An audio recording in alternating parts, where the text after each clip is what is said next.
Welcome back to our third class in a three-part series on exploring the liturgical gems of the High Holy Days, meaning and methods of prayer. Today we are going to focus on the culmination of the High Holy Days, that being, of course, Yom Kippur, our Day of Atonement, the 25 hours marking the holiest day of the Jewish year. And as we've spoken about the past two classes, Yom Kippur exists within a time frame of holidays and preparation during the summer months and then leading through the fall to the end of Simchat Torah. And Rabbi Wolpe likes to explain that why do we have Yom Kippur, the holiest day of the year, the Day of Atonement, after Rosh Hashanah? The answer is, of course, that Rosh Hashanah marks the birth of the world, creation, appreciation of everything all around us, and you really can't atone for the mistakes that you've made without first appreciating the beauty of creation around you. So that's one of the beautiful reasons why Yom Kippur occurs after we celebrate the birth of the new world, Hayom Harat Olam, on Rosh Hashanah, the day of the birthday of the world. So Yom Kippur, the Day of Atonement. Last class, we were talking about Rosh Hashanah, when we enter into the period of the 10 days of Teshuvah, the 10 days of repentance. And if the 10 days are between Rosh Hashanah and Yom Kippur, Rosh Hashanah marks the opening day of court, where God is sitting and judging all of us based on our deeds and determining who's going to be written in the book of life. And if not, some of the ways, unfortunately, that people can perish in the Unatanatoka Prayer. But we focus on the goodness and pray to be inscribed in the book of life and to remember our good deeds. So we have the 10 days of Teshuvah, the Aseret Yemei Teshuvah, beginning with the first day of Rosh Hashanah and culminating with Yom Kippur. Hine Yom Hadin. Today is the day of judgment. It's the verdict day. It's when we finally have the verdict come in. And in fact, Yom Kippur is so special in our liturgy that we will normally have 3 services per day. We talked about this. We have the first service in the evening, the Ma'ariv service. We have the Shacharit service in the morning. And then we have the Mincha service in the afternoon. 3 services on a regular day. Sometimes if it's a special day, for example, a Shabbat, we will have a 4th service called Musaf, where we have an additional offering. Yom Kippur is the only day of the Jewish year where we have 5 services, 5 different Amidot, 5 chances to really beg for forgiveness. We have the Ma'ariv service, which begins with Kol Nidre. We'll talk about that a little bit later. We have the Shacharit service in the morning, the special Musaf service, the 3rd service of the day, as part of the very long morning service. It's hard to call it a morning service because we're there at Sinai Temple. At least we start at 9 in the morning, and then our morning service will conclude about 2:30 or 3 p.m. in the afternoon. And then the 4th service of the day is going to be Mincha, our afternoon service, like we would normally have. And then the 5th service, the only time in the Jewish year that we have a 5th service, we have the Ne'ilah service, which is the closing of the gates. Right before the sun goes down on the day of Yom Kippur, we add 1 extra service called Ne'ilah to add those extra prayers, asking God for forgiveness as the gates are closing. We change the liturgy, asking for God to write us in the book of life. We say, please God, seal us in the book of life. Vechot meinu besefer chaim tovim. So instead of write us, vechot veinu besefer chaim tovim, Vechot Meinu, please seal us in the book of life. So I want to talk about the 2 sources from the Torah which discuss Yom Kippur and kind of give us a very general sense of what this holiday is. The first is from Leviticus in chapter 16.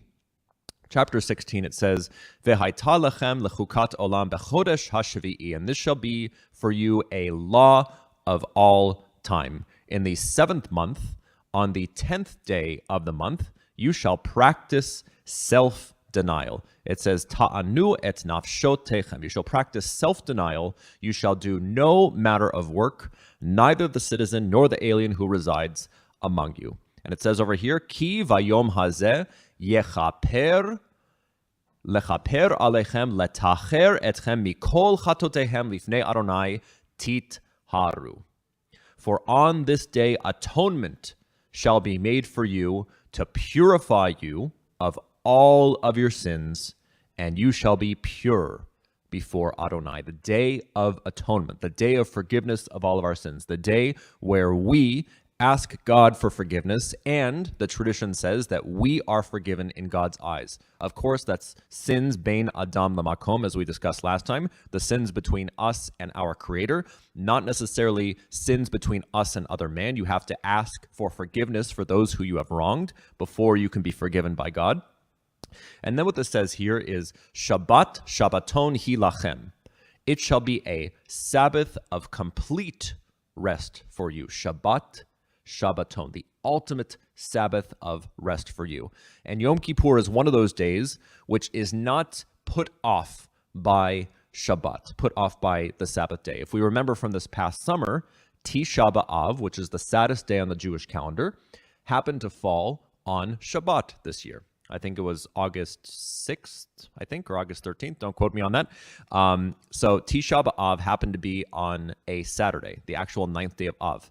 We are not allowed to fast on a Shabbat. So Tisha B'Av was pushed one day, and the fast of Tisha B'Av, the commemoration of the saddest day of the Jewish calendar, began after Shabbat concluded, after Havdalah on Saturday night, and was commemorated on the 10th of Av. So Shabbat, in a sense, made it so that we could not commemorate the sadness of Tisha B'Av on the actual Jewish calendar date of the 9th of Av.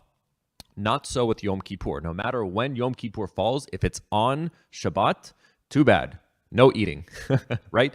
You are not going to have your Sabbath meal. It's not going to be a time of joy. We can say some of the Sabbath prayers that are included as part of the Yom Kippur service, but Yom Kippur will never be pushed off to the 11th day of Tishrei because of Shabbat. And it says over here, ve'initem et nafshotechem. We have this word again. La'anot, le'initem, to afflict yourself, self-denial, a law for all time.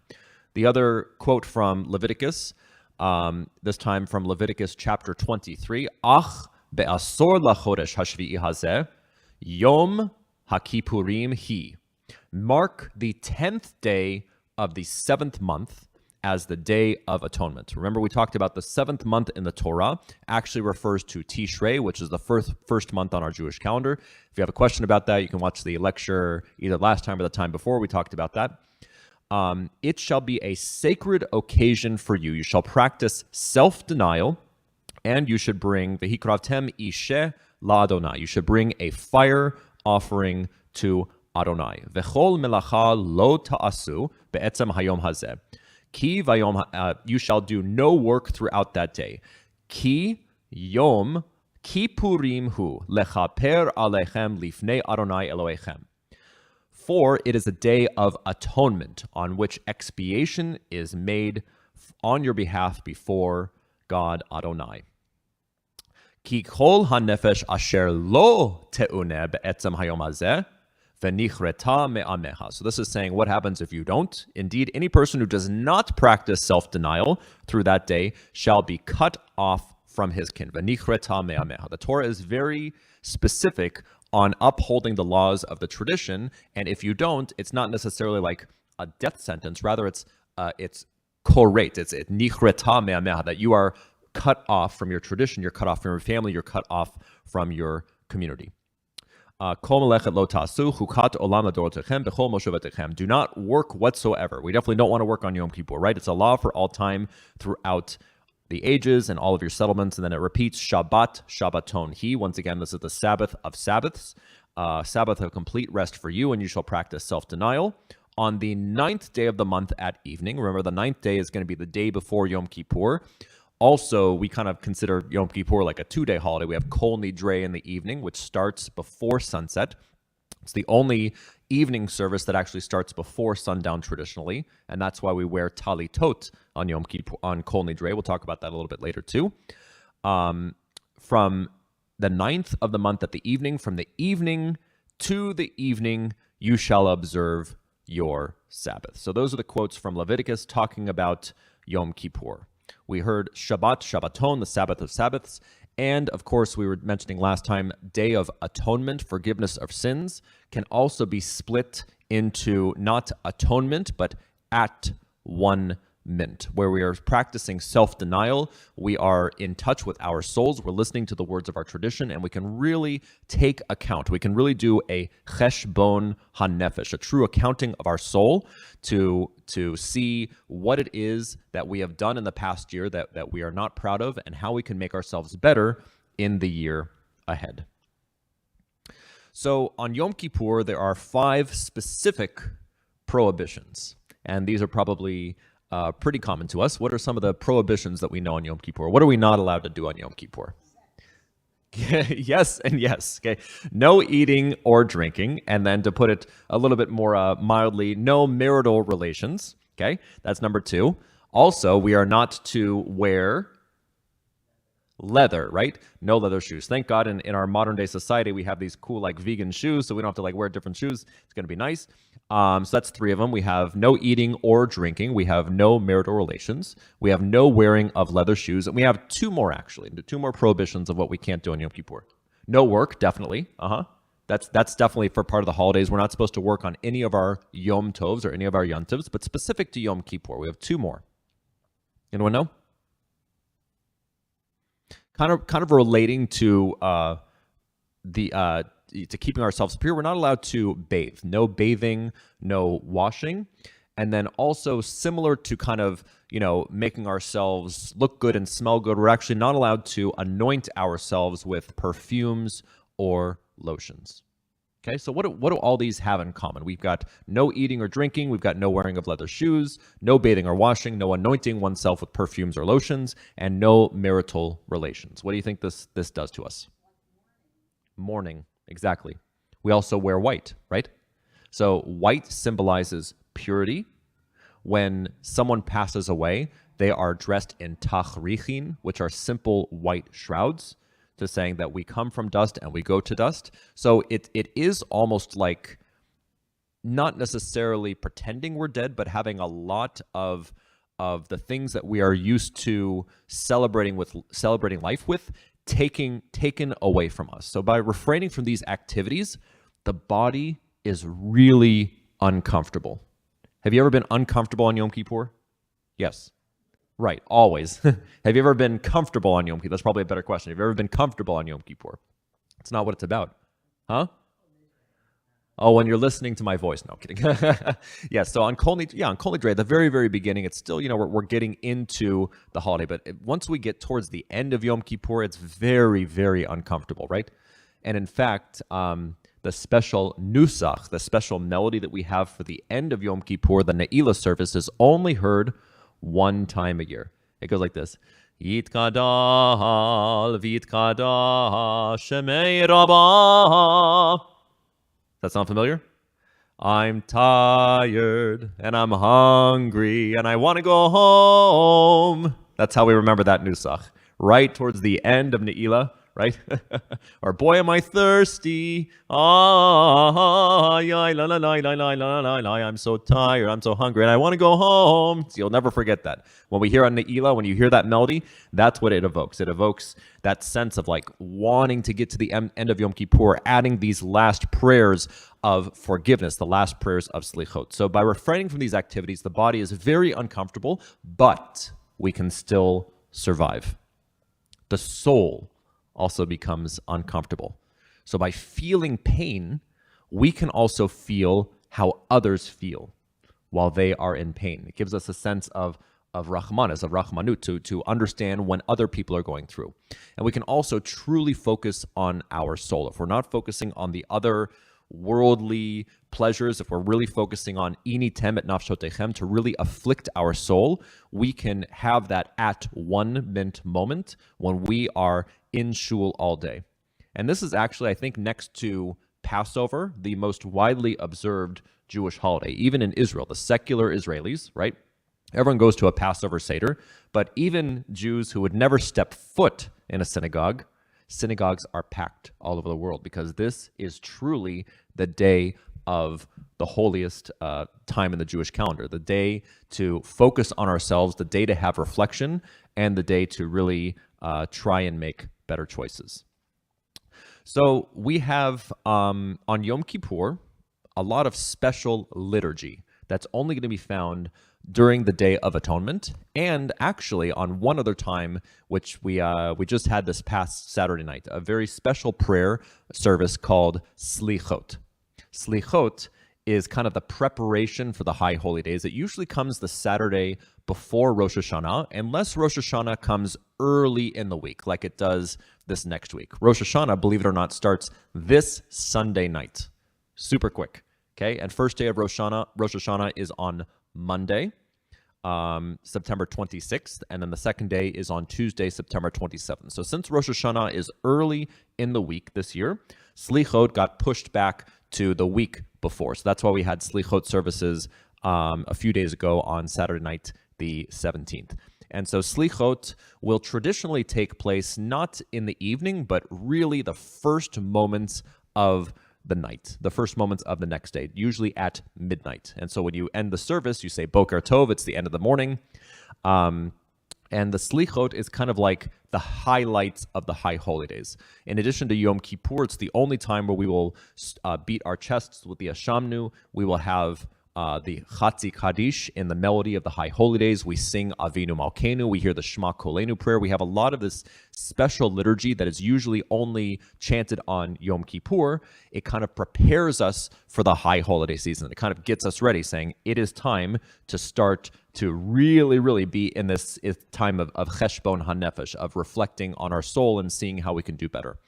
That's really what the entire month of Elul is for, the last month of the Hebrew calendar leading up to Tishrei, leading up to the first month of the Hebrew calendar, but especially with the Slichot service and then leading into the High Holy Days is really when we have the days of introspection and reflection. So if you have a machzor in front of you, I've got one extra one over here, maybe you guys can share. Let's turn to page 229, and I want to share a couple of special pieces of liturgy that are included on the High Holy Days, included specifically on Yom Kippur. On page 229, we have the prayer, El Melech Yoshev Al Kisei Rachamim, God sovereign who sits on a throne of mercy, acting with unbounded grace, forgiving the sins of your people one by one as each comes before you. So this recalls the Unatanatoka Prayer, where it's saying, V'chol ba'ei olam ya'avrun lefanecha, that all creatures of the world will come before you one by one, just like a shepherd is counting all of his sheep, and God is taking account of all of our deeds. So too over here, that God one by one is going to generously forgive sinners and pardon transgressors, acting charitably with every living theme. Do not repay them for their misdeeds. El horeta lanu lomar shlosh esrei. God, you taught us how to recite the 13 attributes of your name, the 13 attributes of mercy, specifically from the Torah, after the period of the golden calf, where even after this heinous sin that the Israelites committed while Moses was up on top of the mountain, God still has the ability to forgive his people through these 13 attributes of mercy. God, you taught us how to recite the 13 attributes of your name. Remember the promise implied in these 13 attributes, which you first revealed to Moses, the humble one, as it is written.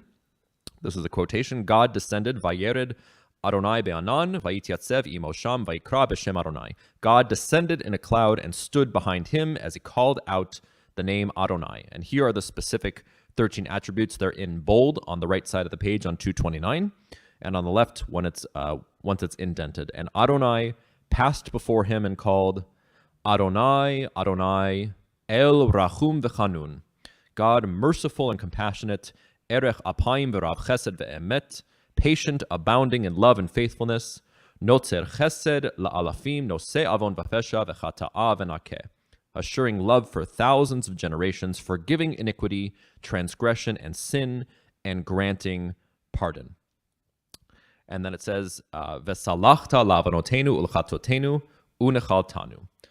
forgive us our transgressions and our sins, and claim us for your own. So this is a really wonderful proof text from our Torah as to why the divine is going to be so forgiving for us on Yom Kippur, that even after this really horrendous sin of the golden calf, God was able to aspect God's attributes of mercy, the 13 attributes of mercy, to forgive his people for this sin. So too, for we, the sins that we have made for this previous year, on the Day of Atonement, we can also be forgiven.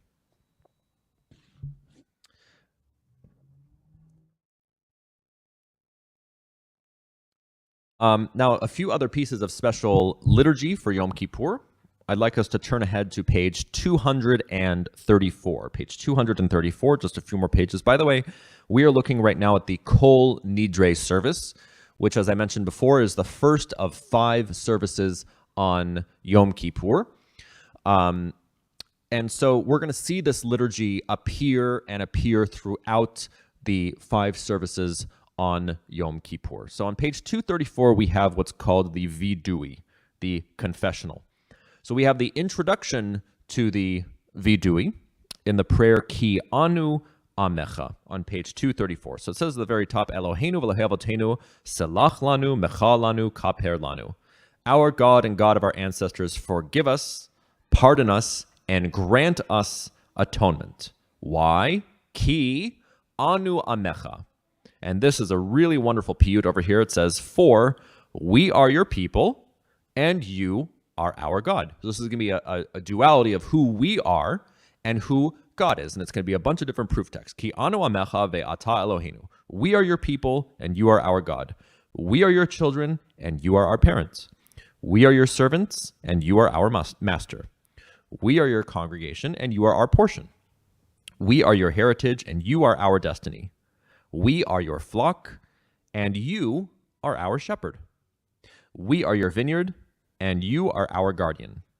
We are your creatures, and you are our creator. We are your spouse, and you are our beloved.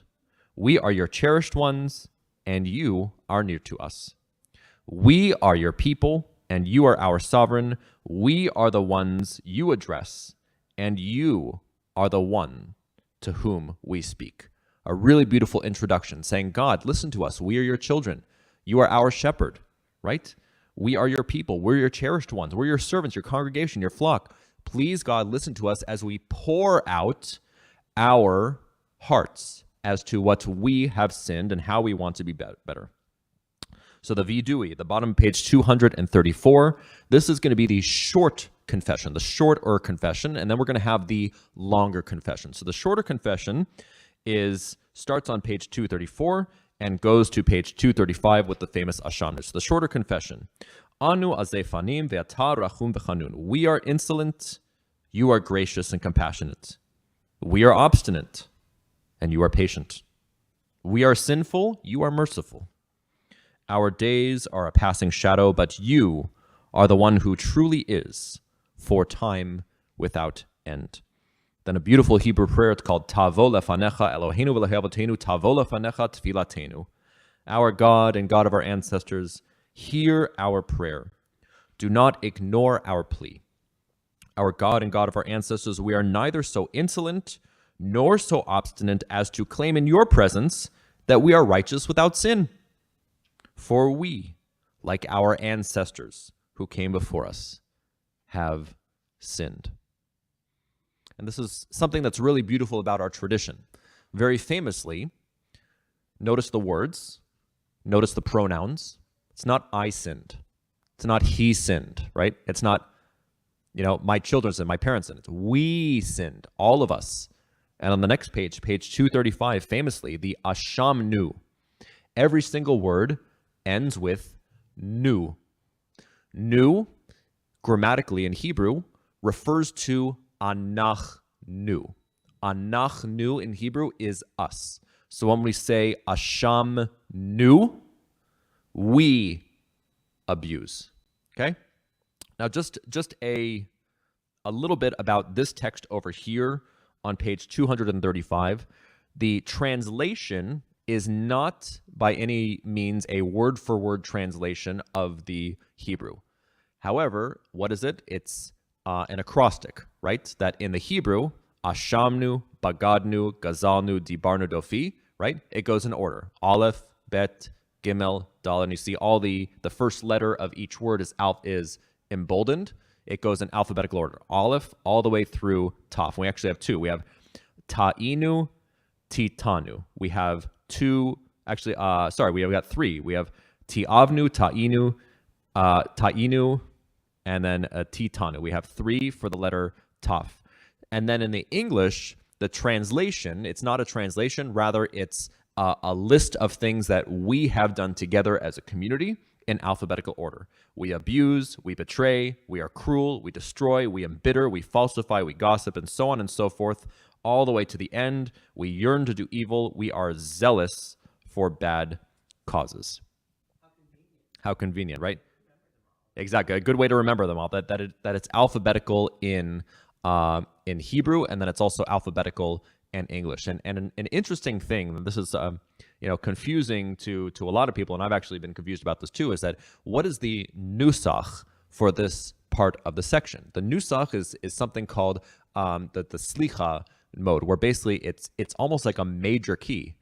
Da da da da da da da da da, like it almost seems out of place, like ay ay ay ay ay da da da da da da ashamnu bakanu gazalu dibarnu dofi, right? It's kind of like this major tune, which almost seems a little bit out of place, but that's our tradition, is to have a little bit of that uplifting sound to kind of say that, you know what, we have hope that we will do better.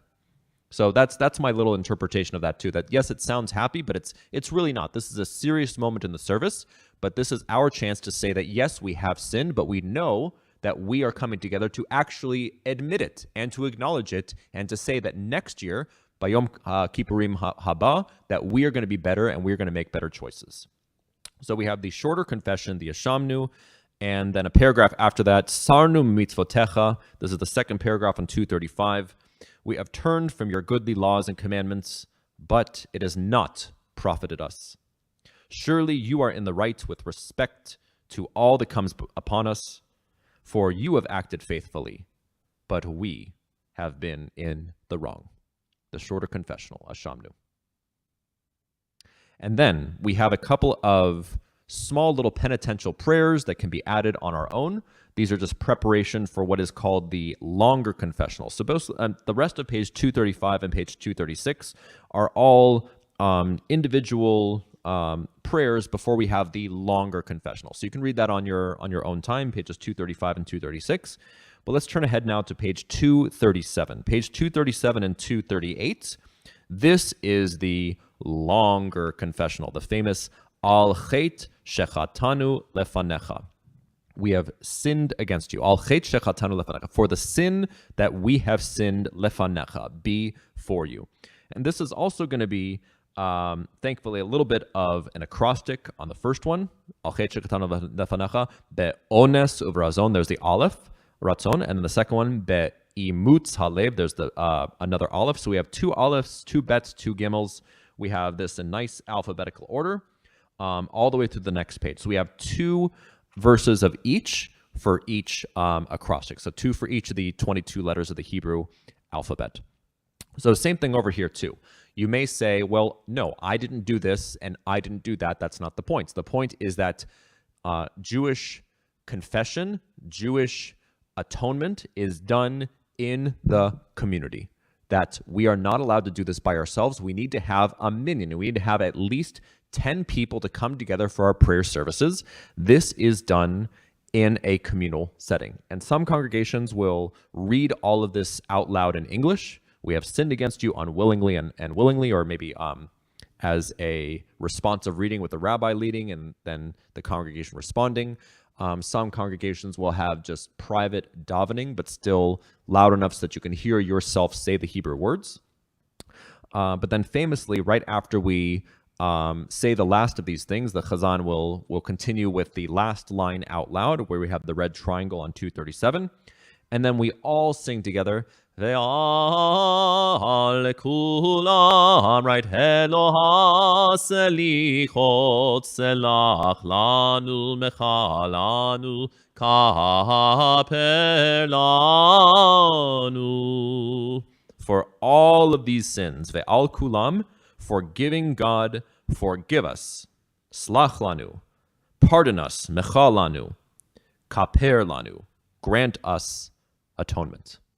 3 sections of the longer confessional, specific things. Now you're saying, of course I didn't do all these things as we said before. However, once we are required to say all these things out loud, maybe you did, right? Maybe you forgot about that one time where you did X, Y, and Z. And of course we didn't do everything on the list, but the whole point is meant to say that we have to take a true accounting of everything that we did and vow to be better, to truly come before God in truth, to ask God for forgiveness, and to know that we will be forgiven because we are coming to God with an open heart.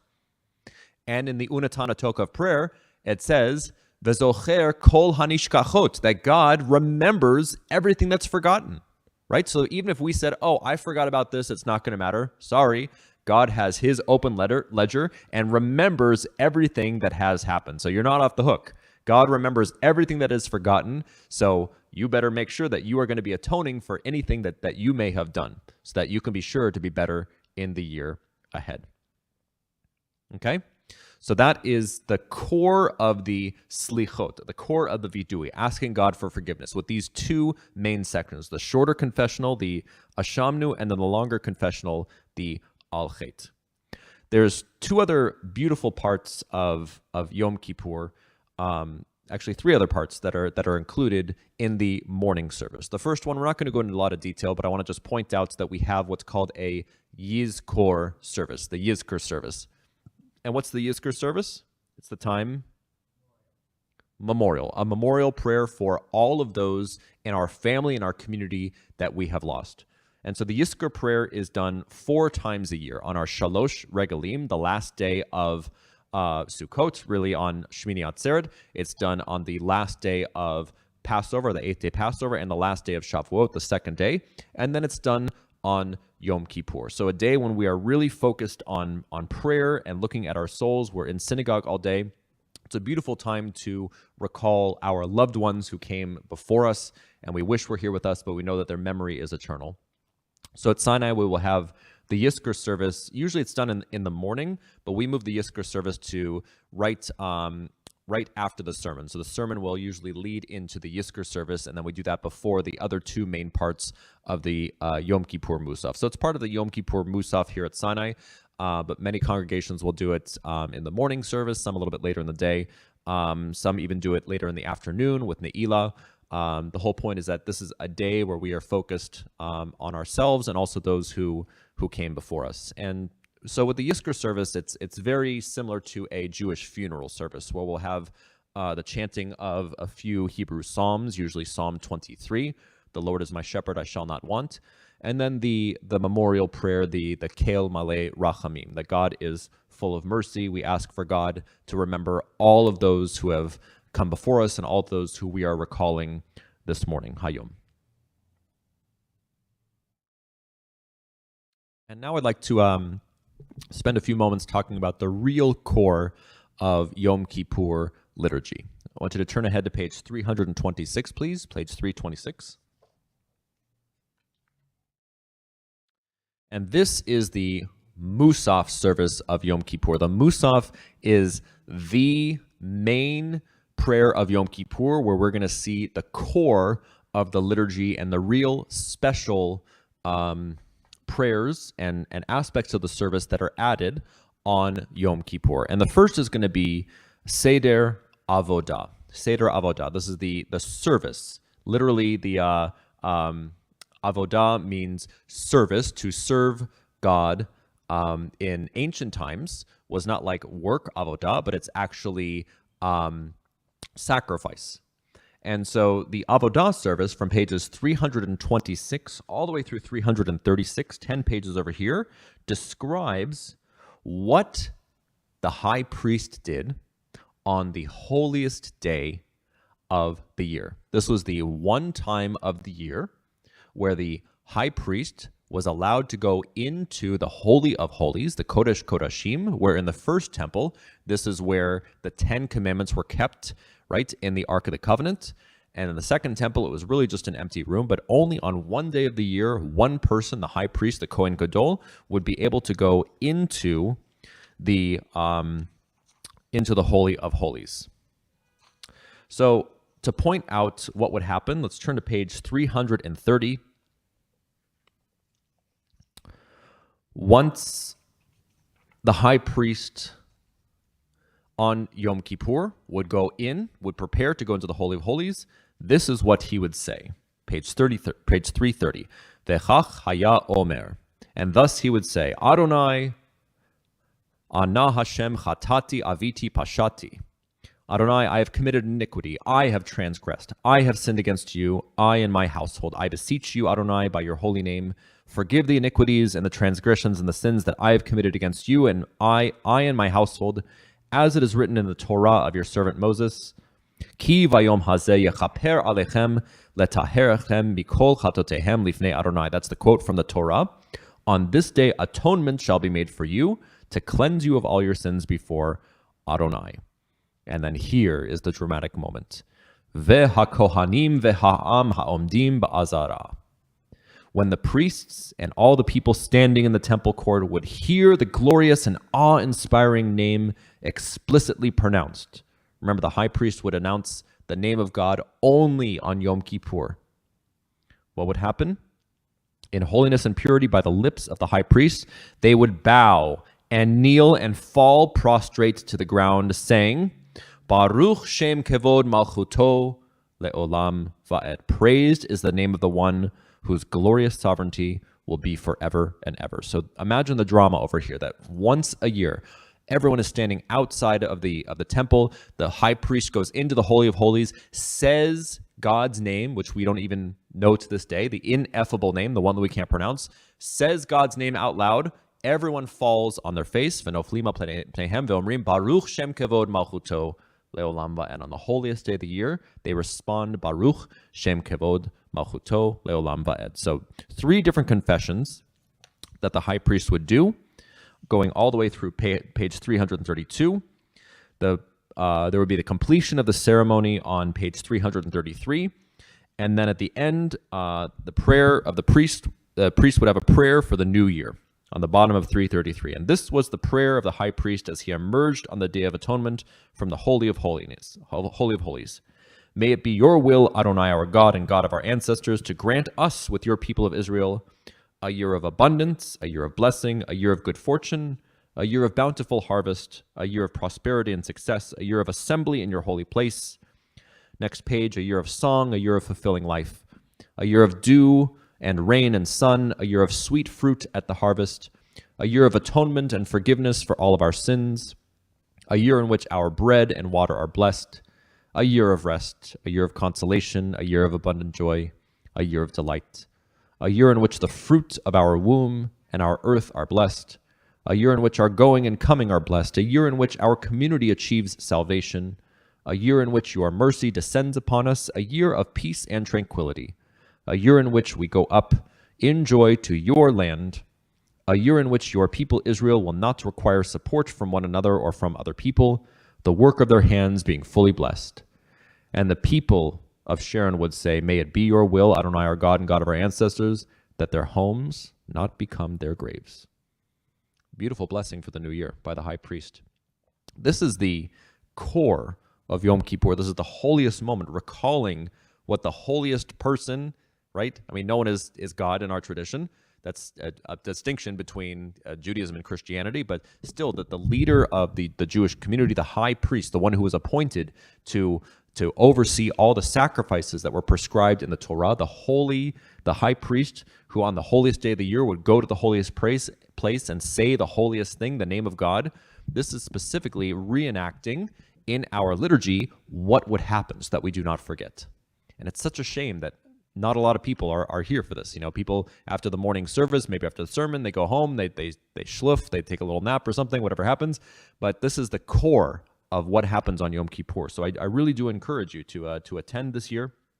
and to definitely to read through the liturgy, to study it. It's a really beautiful part of our service.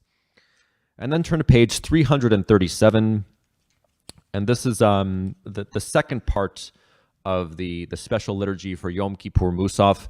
This is what's called the Martyrology Service, and this is it's a very sad part of the service, but it's also a very important to the feeling of the day. Ele ezkera v'nafshi alai eshpecha. For these I recall, and my soul melts with sorrow. For the bitter course of our history, tears pour from our eyes, from my eyes. And what this is many different pieces of history of what happened to our beloved leaders, our communities throughout Jewish history. Rabbinic martyrs murdered by Rome, martyrdom of Rabbi Akiva, the martyrdom of Rabbi Hanina ben Teradian, the First Crusade, the destruction of Spanish Jewry, and of course the Shoah, the Holocaust. Ele ezkara, these things I recall, and my soul hurts, my eyes weep. But it's important. We recall our collective tragedies, and this really helps to evoke the fragility of life on this day where we are dressed in white, where we are fasting, where we are not engaging in marital relations, where we are not wearing leather, we're not bathing, we're not wearing perfumes. We are really embodying that which it means to take away all of the earthly pleasures and recalling everything that has happened to our ancestors, that we are not here by accident. We are here because of the sacrifices of those who came before us. Really heart-wrenching and very appropriate as well for this Day of Atonement to focus on all that has come before us. Ele ezkara, these things we remember. Ele ezkara. Okay, I want to spend the last few minutes of our class talking about the most famous prayer of Yom Kippur. And that is, of course, you're right, Kol Nidre. You guys all said it out loud. Proud of you guys. So Kol Nidre, it's the very first prayer that we have on the Yom Kippur service. We're going to turn back to page 205. Page 205. And when you think of a cantor and what they do and what a cantor does, it's odds are is that chanting Kol Nidre marks the top of the list. In fact, one of the first films, the first talkie film, was The Jazz Singer in 1927. It's the first movie ever with sound. And what was it about? It was about a cantor who wanted to be a jazz singer. And in the end, he finds his soul. His father, who is a cantor, is unable to pray the Kol Nidre at that night of Yom Kippur. And instead of going to perform a show, there he is, Al Jolson, singing Kol Nidre in his shul as a cantor, following his calling to be a sweet singer of Israel. So the Kol Nidre prayer, it's chanted 3 times. It's the beginning of our service at the beginning of Yom Kippur on the 9th of Tishrei. This year it is, I believe, October 4th. It's a Tuesday evening, right before it becomes nightfall.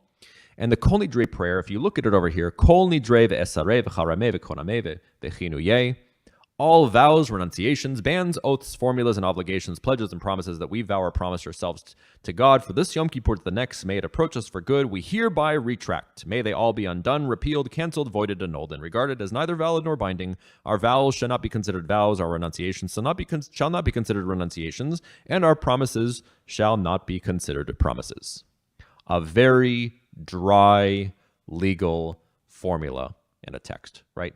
So when we think about Kol Nidre, we're really not thinking about the emotion of the text. We're thinking about the emotion of the music and how the music helps to stir our souls. We hear this beautiful tune, and still it evokes Kol Nidres in the past. And so this prayer is so important that the entire service of the evening of Yom Kippur is called Kol Nidre, even though this is just the first paragraph that we recite 3 times at the beginning of the entire Kol Nidre service. So what does this legal formula do? it proactively or retroactively, depending on which Siddur you're looking at. It either says from the past Yom Kippur to this Yom Kippur, or this Yom Kippur to the next Yom Kippur. This says over here, from this Yom Kippur to the next. So in our Machzor, it's talking about the Yom Kippur today to next year's Yom Kippur. It says, may all of our personal or religious oaths, may they be annulled, that they were made upon oneself to God for the next year. And so basically, this is only vows that we are making between us and God. So what does this do? This preemptively avoids the sin of breaking a vow made to God, which cannot be or which cannot be upheld. So we are proactively asking for all vows that we are going to make to God in the future to be annulled, saying that they are not vows, they are not considered renunciations, and they are not considered promises. Now, this text over here has been used, unfortunately, by non-Jews as a basis for asserting that an oath taken by a Jew may not be trusted. Think about it. If you read the text over here, it's saying, here we go, all of our vows and renunciations and bans, they're actually not there, right? But is that what this prayer is talking about? No. This prayer is only talking about the vows and promises, bein Adam lemakom, the promises that we make to God. This does not affect the vows or oaths made bein Adam lechavero, to man and his fellow man. Rather, it says, al nafshatana, right? Regarding ourselves. That's the key word over here that unfortunately during anti-Semitic times, there's never been a non-anti-Semitic times, but people will look at the prayer book. Oh, holiest day of the year. Look over here. The Jews don't want to keep their promises. They can't be trusted. Not true. Okay?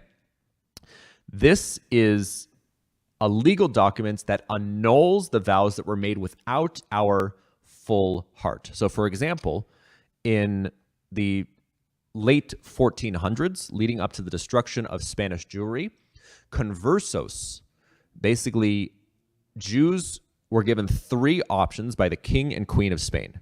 You can convert, you can leave, or you can die. So the conversos, the Moranos Jews who converted under duress, they were forced to convert either to Christian or Muslim rule. This was meant to cover that type of vow between ourselves and God. So in other words, that if we made this, commitment to adhere to another religion, it actually wasn't a commitment to make sure that we can protect our own soul's integrity between us and the divine.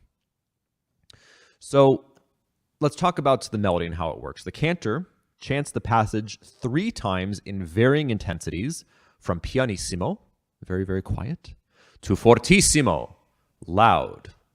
Why? Lest a latecomer not hear them. So just in case you're coming a little bit late to services, we repeat it 3 times and louder and louder and louder. We are making sure that you all, everyone who's coming to services, is going to be hearing the words of the Kol Nidre. And something beautiful about the music, this is a musical melody which we refer to as a Mi-Sinai melody. Mi-Sinai would imply that the melody has been unchanged since Sinai, Mi-Sinai, since Moses climbed down the mountain, thousands of years ago. Can we really say that that's the case?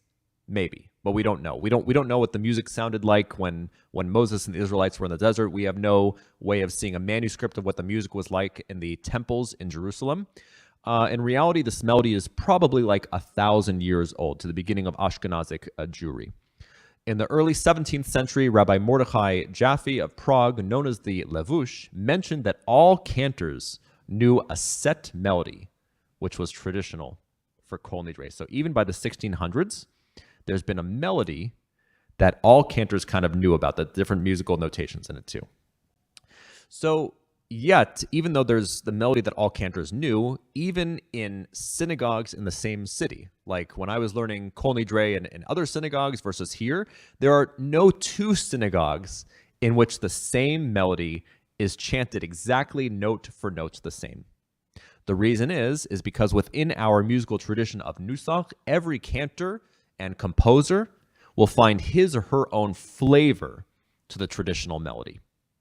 The musical structure of the Ashkenazi Kol Nidre is built upon a simple groundwork, and the melody is a intermingling of simple cantillation with rich figuration. So this is really a chance for the cantor to use the traditional motifs of Kol Nidre and to do a little bit of improvisation while still evoking the sense of the beauty and the tradition of Kol Nidre. Yes, Harry?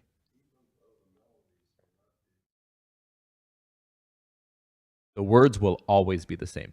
The only variation in the text is right over here. It says, Miyom Kippurim ze ad Yom Kippurim haba. Saying over here from this Yom Kippur to the next Yom Kippur. In some traditional synagogues, I've seen the machzor saying from the past Yom Kippur to this Yom Kippur. That's really the only textual variation that I've seen. But even going back to old machzorim from hundreds of years ago, this same text of the Kol Nidre is used, which is really beautiful. There's a little bit of a difference in the vowels, like one or two vowels are a little bit different, but the actual text and the consonants are the same, which is beautiful. Okay, so that was a long lecture on the different aspects of Kol Nidre and of Yom Kippur and the liturgy and what we're supposed to be thinking about and how we can come to this holiest day of the year. The Siddur and Machzor, for a good reason, it was the most and still is the most owned book in a Jewish library, even more than a Tanakh, even more than a Jewish Bible, because the Siddur not only has our prayers, but it also has history.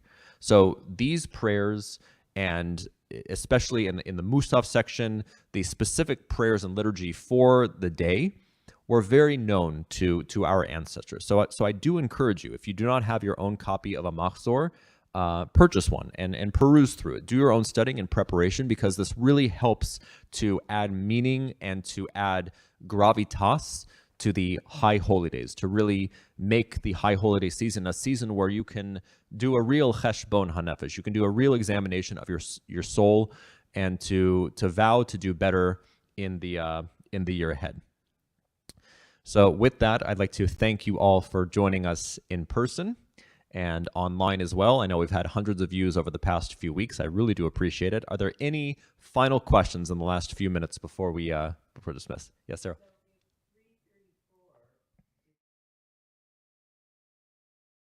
Yes. That's a really good question. Saying, well, the most important part of Yom Kippur is like in the middle of day in the core. Like, why don't you move it up to an earlier part of the day? And some synagogues, I think, would have that freedom to maybe say, you know what, let's switch around the order a little bit and let's put this over here. Let's cut that. One of the beautiful aspects of a conservative synagogue, at least in my tradition, is that we try and keep as much of the liturgy intact as possible to have a full tefillah experience, so that from the start of Yom Kippur and Kol Nidre all the way through to Ne'ilah, there is full liturgy to incorporate the holiness of the day. Now, hypothetically, could we switch things around? Maybe, but that's getting into a little bit of reform territory. But I don't know. I mean, maybe in the future, but it's definitely a good thing. That's why I say, don't leave. Stay in shul. That's what we're supposed to do. Yom Kippur is about three things: teshuvah, tefillah, and tzedakah, right? Repenting, praying, and doing acts of good deeds, of righteousness, of tzedakah. So do those three things. Be in shul. Pray.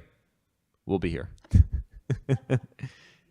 On that note, I wish everyone a Shana Tova Umetuka, a happy and healthy New Year. Bye-bye.